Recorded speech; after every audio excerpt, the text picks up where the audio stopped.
Female hair transplantation की बात करते हैं कि हमें ट्रांसप्लांट का प्रोसेस हमारा किस तरीके से रहेगा और हम क्या क्या टेक्निक्स ऑप्ट कर सकते हैं। तो अगर हम ट्रांसप्लांट की बात करें तो बेसिक हमारे पास दो टेक्निक्स हैं, या तो हम FUT टेक्निक में जाएंगे या FUE टेक्निक में जाएंगे। FUT टेक्निक मतलब फॉलिकुलर यूनिट ट्रांसप्लांट, उसमें हम एक स्ट्रिप ऑफ स्किन निकालते हैं आपके डोनर एरिया से और जो बाकी बचा हुआ स्किन है उसमें उसको स्टिच कर देते हैं अप्रोक्सीमेट करके। जो स्ट्रिप निकाला गया है उसमें से पूरे ग्राफ्ट एक्सट्रैक्ट करके ले लेते हैं। एडवांटेजेस क्या है कि आप ज्यादा उस एरिया से पूरे ग्राफ्ट एक्सट्रैक्ट कर सकते हैं। डिसएडवांटेजेस क्या है, तो जो आपके स्टिच है जो आपको लगाए गए हैं उसमें हीलिंग रिलेटेड इश्यूज आ सकते हैं। जो उसका डाउन टाइम है, मतलब जो रिकवरी टाइम है, वो थोड़ा ज्यादा रहता है। यूजुअली वो आपकी सर्जन की सर्जिकल स्किल पे डिपेंड करता है कि वो FUT ज्यादा प्रेफर करते हैं कि FUE ज्यादा प्रेफर करते हैं। FUT एक थोड़ा ओल्ड टेक्निक है जो पहले फॉलो हुआ करता था।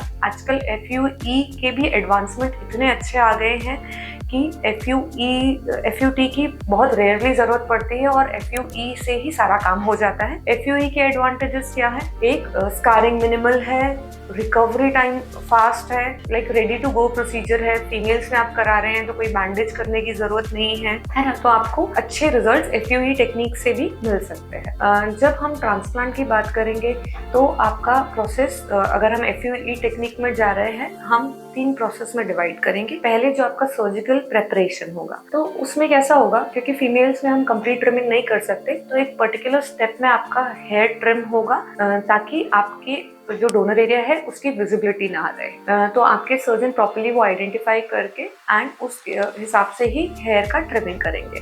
दूसरा, आपका जो एरिया है जो हमें कवर करना है, मैक्सिमली कवर करना है, या जितना भी एरिया आपने डिसाइड करा है, पार्टिंग एरिया है, उसका साइड एरिया है, फ्रंट एरिया है, फ्रंटोटेम्पोरल एरिया है, तो ये एरियाज जो हमें कवर करने हैं वो सब मार्क किए जाएंगे। सेकेंड आएगा अपना एक्सट्रैक्शन ऑफ ग्राफ्ट्स।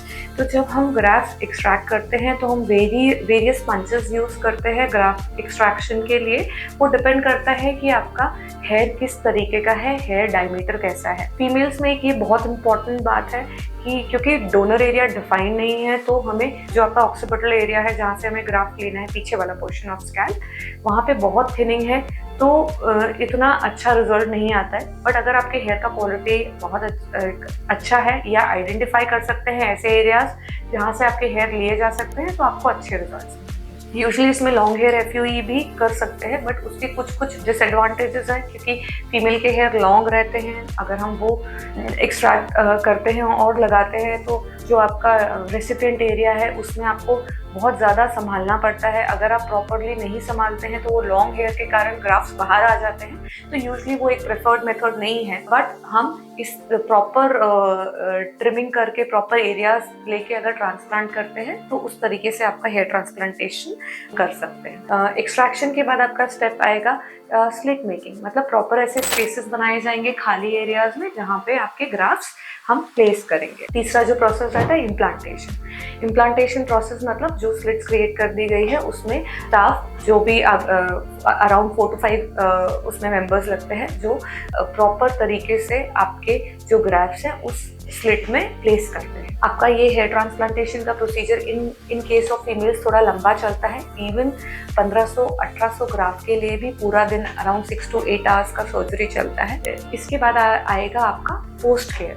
अगर आप पोस्ट केयर की बात करें तो फीमेल्स में आपको किस तरह से केयर लेनी है वो भी इम्पॉर्टेंट है। तो फीमेल हेयर ट्रांसप्लांटेशन में आपको पीछे जो डोनर एरिया है या रेसिपिएंट एरिया, वहाँ पे कोई बैंडेजेस नहीं लगाई जाएंगी, बट आपको ओरल एंटीबायोटिक्स दिया जाएगा, टॉपिकली आपको एंटीबायोटिक दी जाएगी वहाँ पे लगाने के लिए। वॉशिंग का भी एक पर्टिकुलर प्रोसीजर रहेगा कि आपको ग्राफ्ट का केयर किस तरीके से करना है, वॉशिंग किस तरीके से करना है, वो आपको प्रॉपरली समझाया जाएगा। तो यूजुअली ये ग्राफ्ट अपटेक करने में 7 to 10 डेज लगते हैं, तो उसका जो केयर है आपको वो प्रॉपर करना है।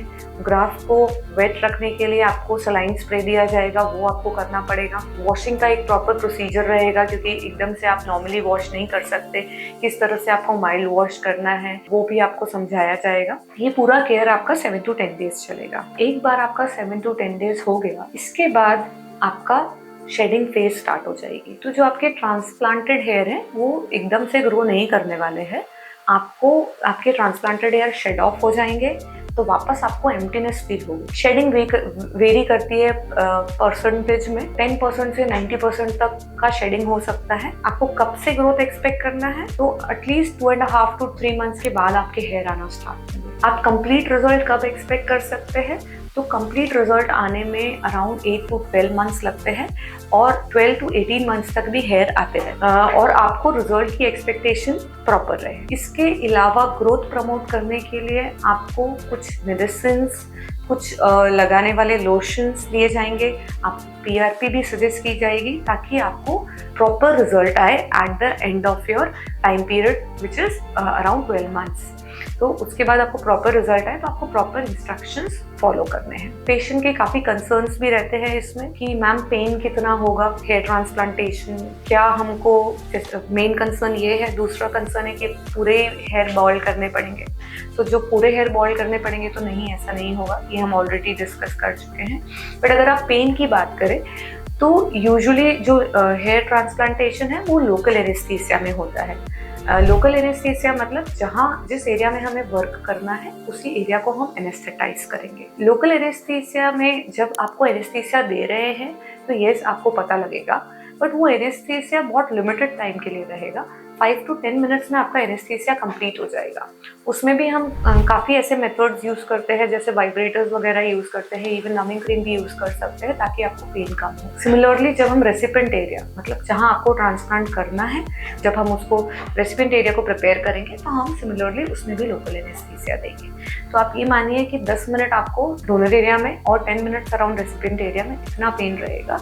बट यूजुअली सर्जरी के बाद एज सच आपका मेडिसिन, पेन किलर सब स्टार्ट हो जाता है, तो पेन की कंप्लेंट्स नहीं होती। क्या क्या आपको साइड इफ़ेक्ट्स हो सकते हैं, तो ये भी बहुत नॉमिनल साइड इफ़ेक्ट्स है। जैसे आपको सर्जरी के बाद स्वेलिंग आ सकता है जो 3rd डे 5th डे तक रह सकता है। आपको फोरहेड पे स्वेलिंग आ सकता है या इवन आई तक भी स्वेलिंग आ सकता है। उसके लिए आपको कुछ प्रिकॉशंस बताए जाएंगे, जैसे आई स्विंग करना है ना, आगे झुक के आपको नहीं सर रखना है ताकि आपको स्वेलिंग कम आए या नहीं आए। तो अगर आप प्रॉपर प्रिकॉशंस फॉलो करेंगे तो आपको स्वेलिंग नहीं भी आएगी। दूसरा क्या आ सकता है, रेसिपिएंट एरिया में रेडनेस हो सकती है, वो थोड़े टाइम तक रह सकती है।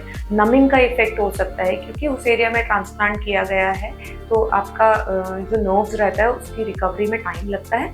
तो कुछ 1 महीना 1.5 महीना तक आपको थोड़ा नमिंग का इफेक्ट भी रह सकता है, बट वो ग्रेजुअली रिकवर कर जाता है। दूसरे साइड इफेक्ट्स क्या हो सकते हैं, तो एनेस्थीसिया रिलेटेड साइड इफेक्ट्स हैं जो काफ़ी मेजर साइड इफेक्ट होता है। तो इसलिए जब भी आप हेयर ट्रांसप्लांटेशन के लिए जाते हैं, आपका एक सेंसिटिविटी टेस्ट हम लोग यहाँ पर करते हैं ताकि पता लगे कि आप एनेस्थीसिया से सेंसिटिव तो नहीं है। ये बहुत इंपॉर्टेंट प्रोसेस है।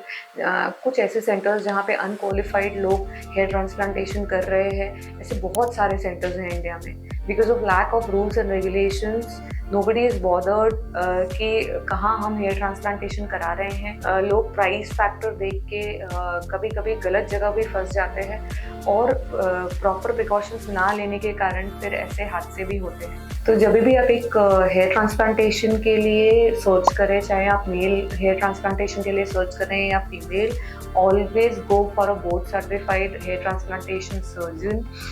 Look at the degree of a doctor, whether he is MD or not, या MCH प्लास्टिक सर्जरी है कि नहीं। हर इंसान जो MD लिख रहा है या MS लिख रहा है वो ज़रूरी नहीं है कि वो डर्मेटोलॉजिस्ट हो या प्लास्टिक सर्जन हो। आपको प्रॉपर्ली उसका डिग्री देखना ज़रूरी है, अदरवाइज आप गलत जगह अपना हेयर ट्रांसप्लांटेशन करा देंगे। तो ये सारी चीज़ें इंपॉर्टेंट है before planning for a hair transplantation case. More specifically in females, आपके लिए consultation and planning for hair transplantation is more important. It is not that कि जो भी female patient आ रहा है for hair fall या जिसको balding हो गई है तो सारे patients को हम hair transplantation suggest करेंगे। आपको hair transplantation को समझना, किस तरह के results आपको मिल सकते हैं, आपका donor area किस तरह से है, क्या आपको एक सेशन की जरूरत है या आपको 2 सेशन की जरूरत पड़ेगी, और वो सेशंस पॉसिबल हैं कि नहीं, क्या हमें हेयर ट्रांसप्लांटेशन के साथ साथ कुछ और भी करना पड़ेगा, जैसे स्कैल्प माइक्रो पिगमेंटेशन या और भी टेक्निक्स या PRP या मेडिसिन या लोशन, ये सारी चीज़ें आपको हेयर ट्रांसप्लांटेशन के कंसल्टेशन के टाइम पे समझ लेनी है, ताकि आप एक अपना प्रॉपर प्लान बना सके और आपको प्रॉपर आइडिया हो कि हेयर ट्रांसप्लांटेशन से मुझे क्या क्या एक्सपेक्ट करना है। फॉर मोर डिटेल्स और if you have any query regarding female hair transplantation, you can message us, you can contact us, we will give you the proper guidance regarding hair transplantation. हमारे comment section में भी comment डाल सकते हैं, we will call you back and we will provide you the information.